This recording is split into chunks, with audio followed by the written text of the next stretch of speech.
So the focus here is edibles. Edibles are simply cannabis that's been infused or added to food of some kind.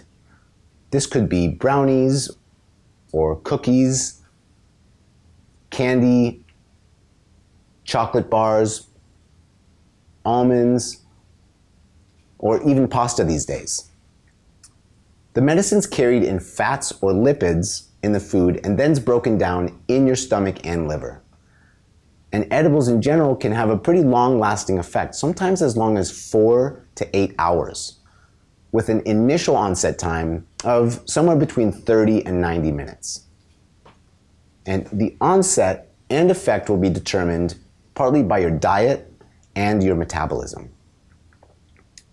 Bioavailability of edibles is just around 5%, which is a bit lower than sublingual use, and it's because when eating cannabis, the path to absorption is through your digestive tract, which takes a bit longer and breaks things down.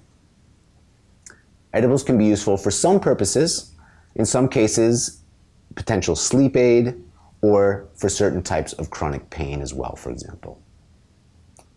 Some of you have probably heard some negative stories about edibles.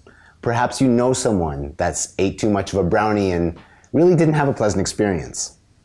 So I'll tell you a brief story. Recently, I had a friend. She was flying abroad and decided to take cannabis candy as a sleep aid for the overnight flight. So the dosage wasn't really clearly defined on the candy, and they were pretty small, so she just decided to take 2. And unfortunately, the candies were pretty potent.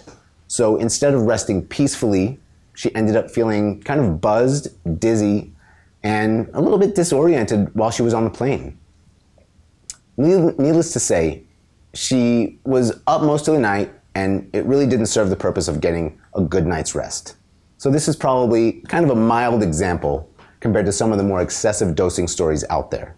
But the takeaway is that taking more than the desired amount is really a common pitfall, partly because they're generally more psychoactive than other methods.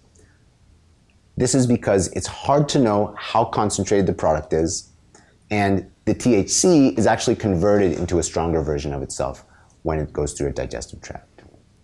So really use edibles responsibly and for the appropriate uses.